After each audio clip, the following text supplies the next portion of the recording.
கிறிஸ்துவுக்குள் அன்பானவர்களே, கர்த்தர் கொடுத்திருக்க ஒரு அருமையான ஒரு நாள். இது ஒரு மனமகிழ்ச்சி நாள். இது மிகுந்த கலிகூறுதலோடு கொண்டாடக்கூடிய ஒரு நாள். இது என்ன நாள் அப்படின்னா, ஈஸ்டர் திருநாள். இயேசு உயிர்த்தெழுந்த ஒரு நாள். இதை எல்லா ஜனங்களும் கொண்டாடக்கூடிய ஒரு நல்ல ஒரு அருமையான ஒரு நாள். என்னென்றால், இதை அவர் உயிர்த்தெழுந்தது நிமித்தமாக தான் நம்மளுக்கு வேதத்திலேருந்து நிறைய ஆசீர்வாதங்கள் கிடைக்கிறது. எல்லாம் போர் முடிந்தது. நம்மளோட வாழ்க்கை போர் முடிந்து ஒரு நல்ல சமாதானத்துக்கு ஏற்ற ஒரு வாழ்க்கையை தொடங்குகிறோம். நம்மளோட தரித்திர வாழ்க்கைகள் எல்லாம் முடிந்து ஆசீர்வாதத்தின் ஊற்று தொடங்கப்படுகிறது. அது மாத்திரமில்லை, அடிமைத்தனத்திலிருந்து சாபங்கள் எல்லாம் மாறி ஆசீர்வாதத்துக்கு நேராக நம்மளை கர்த்தர் அழைத்து கொண்டு போகிறதுக்காக கர்த்தர் இந்த சிலுவையில் அவர் வதைக்கப்பட்டு, அவர் பாடுபட்டு, உபத்திரப்பட்டு, அவர் மரித்து 3ஆம் நாள் உயிர்த்தெழுந்தார். அந்த உயிர்த்தெழுந்த பண்டிகை தான் இன்னைக்கு நம்ம கொண்டாடுகிறோம். அருமையாக வேதத்தில் சொல்லப்பட்டிருக்குது. கிறிஸ்துவுக்குள் அன்பானவர்களே, மனிதர்கள் சொல்லுகிறது எப்படினாலும் இருக்கலாம். ஆனால் நான் ஒன்று சொல்லுகிறேன், வேதத்தை, இந்த பைபிள் பரிசுத்த வேதாகமம், இதெல்லாம் தூய்மை பரிசுத்த ஆவியினால் ஏவப்பட்டு எழுதப்பட்டிருக்க ஒரு காரியங்கள். இதில் எதுவுமே ஒன்று எழுத்து கூட்டவும் முடியாது, குறைக்கவும் முடியாது. ஆனால் இதில் சொல்லப்பட்டிருக்க எல்லாம் உண்மை. வானமும் பூமி ஒளிந்து போனாலும் கர்த்தருடைய வார்த்தையோ ஒளிந்து போகாது என்று சொல்லப்பட்டிருக்கிறது. அதனால வார்த்தைகள் ஒன்று வெறுமையாக திரும்பாது. இதில் சொல்லப்பட்டிருக்க வார்த்தைகள் என்ன அப்படின்னு பார்த்தா, லூக்கா 24வது அதிகாரம் 6வது வசனம் அவர் சொல்லப்பட்டிருக்குது. இவர் மரித்து போனது உண்மைதான். ஆனால் அந்த மரித்து போன அடக்கம் பண்ணப்பட்டிருக்க இடத்துல போய் தேடி போய் 3ஆம் நாளில் சில காரியங்களை செய்கிறதுக்காக போவார்கள். நீங்கள் நிறைய பார்த்தீங்கன்னா 3ஆம் நாளில் ஜெப கூட்டம், இப்படி நிறைய காரியங்களை வைக்கிறது உண்டு. அதே போல் சில காரியங்களை இவங்க செய்கிறதுக்காக அங்கே கடந்து சென்றார்கள். அதில் என்ன சென்றார்கள் அப்படின்னு பார்த்தோம் என்றால், அந்த மரித்த கிறிஸ்துவுக்குள்ள செய்யக்கூடிய சடங்காச்சாரத்தை செய்கிறதுக்காக சென்றார்கள். அங்கே போய் பார்த்திருந்த இடத்துல ஒரு காரியங்கள் நடந்தது. என்னன்னா, அவர் இங்கே இல்லை, அவர் உயிர்த்தெழுந்தார் என்று சொல்லப்பட்டிருக்கிற காரியத்தை பார்க்க முடியும். தூதர்கள் மூலமாக அறிவிக்கப்படுகிறது. அவர் இங்கே இல்லை, அவர் உயிர்த்தெழுந்தார். எவ்வளவு பெரிய அவர் வார்த்தை பாருங்க. கிறிஸ்துவுக்குள் அன்பானவர்களே, இன்றைக்கும் அருமையாக தைரியமாக இந்த வேத வசனத்தை நான் பிரசங்கம் பண்றேன். அவர் உயிர்த்தெழுந்தார். உயிர்த்தெழுந்த இயேசு அவர் நம்மோடு கூட இருக்கிறார். அன்பானவர்களை, யோபு சொல்றார், என் மீட்பர் உயிரோடு இருக்கிறார்.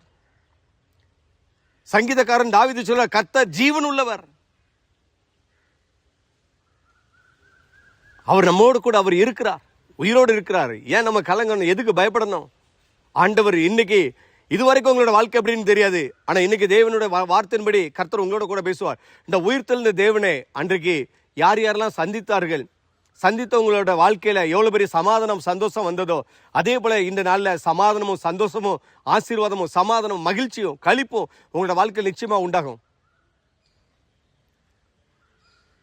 அதனால நீங்க கவலைப்படாதீங்க. இதில் நான் முதலாவது ஒரு காரியத்தை சொல்ல விரும்புகிறேன்.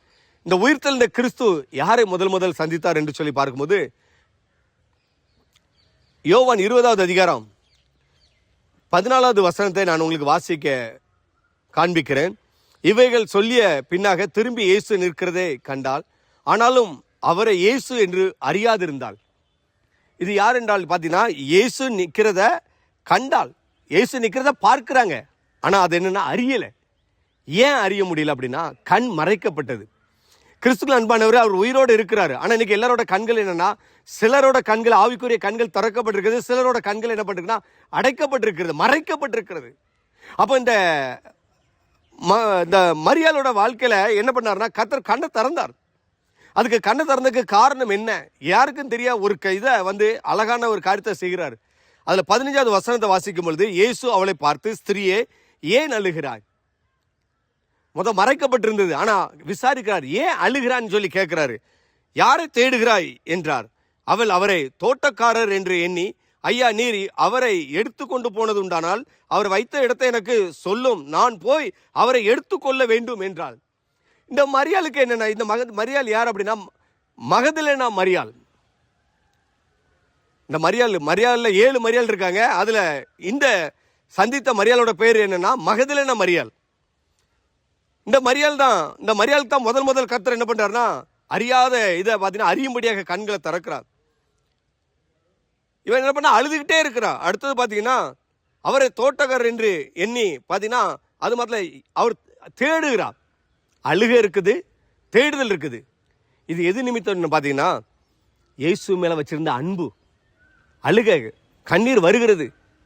அழுதுகிட்டே இருக்கிறாங்க, இன்னொரு கரைக்கு தேடிக்கிட்டே இருக்கிறாங்க. அது அவர் உயிர்த்தெழுந்தான்ங்கிறது தெரியாது. சரீரத்துக்கு எவ்வளவு முக்கியத்துவம் கொடுத்துருக்காங்க பாருங்க அன்பானவர்களே. அதுதான் எனக்கு ரொம்ப பிடிச்சது. என்னன்னா, தேவன் நம்மளோட கிரியை அறிந்திருக்கிறார், நம்ம செயல்பாடுகளை அவர் அறிந்திருக்கிறார். அதனால்தான் யாரும் இந்த இடமா முத தேடினது என்னன்னா மகதலேனா மரியாள்.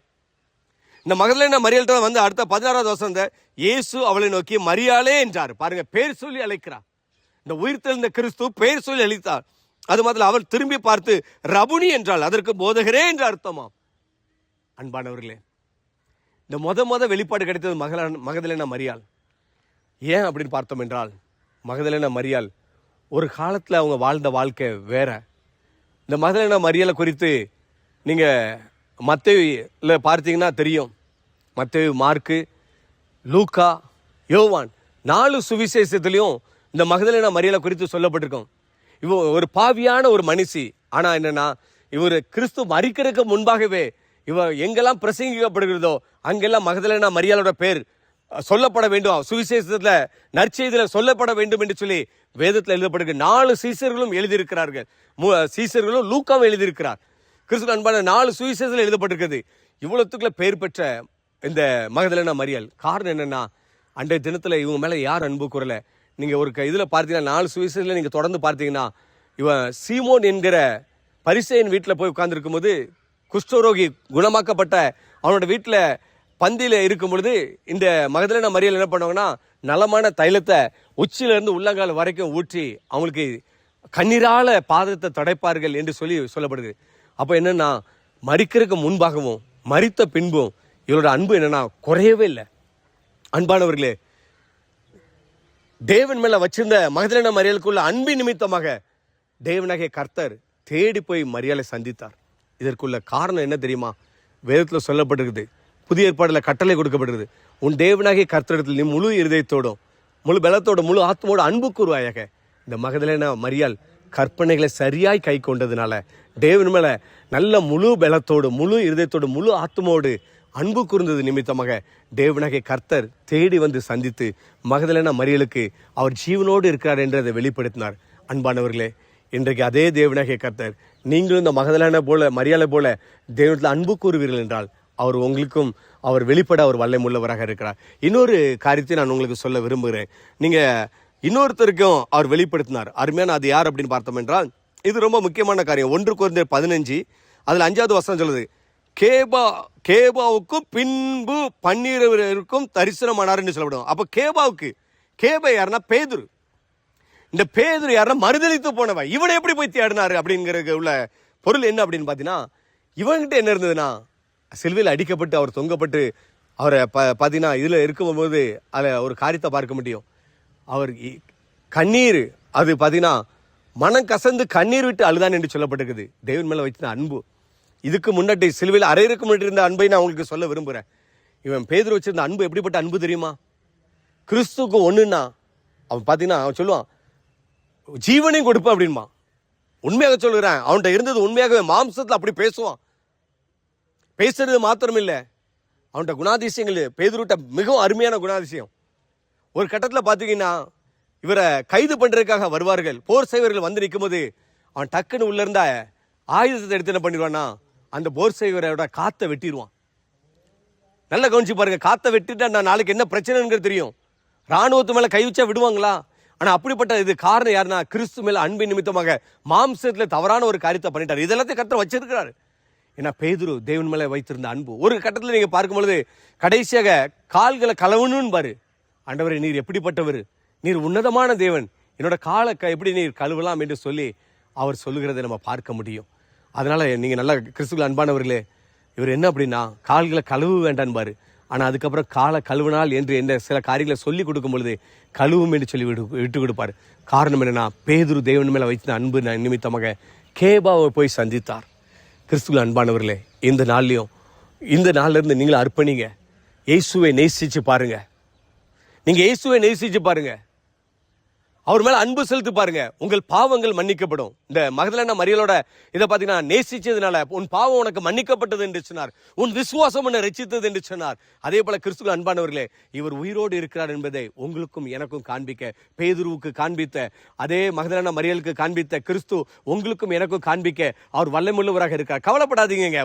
அவர் உயிரோடு இருக்க காண்பிக்கிறார் என்னன்னா, உங்களுக்கு நிச்சயமாக ஒரு அற்புதத்தை செய்வார். அவர் உயிரோடு இருந்து அவர் எழும்பி வந்த முத கொடுத்த ஒரு வார்த்தைனா, உங்களுக்கு சமாதானம் என்று சொன்னார். அதே போல இயேசுவின் நாமத்தில் சொல்லுகிறேன், அவர் உயிரோடு இருக்கிற உள்ள அடையாளத்தை முதல் வெளிப்பாடுகளை கொடுக்கிற காரியம் என்னன்னா, உங்களுக்கு சமாதானத்தை நிச்சயமா கொடுப்பார். கவலைப்படாதீங்க, கலங்காதீங்க. நீங்கள் ஆண்டவரிடத்துல முழு பலத்தோடு, முழு ஆத்மோடு, முழு மனதோடு அன்பு கூறி பாருங்க.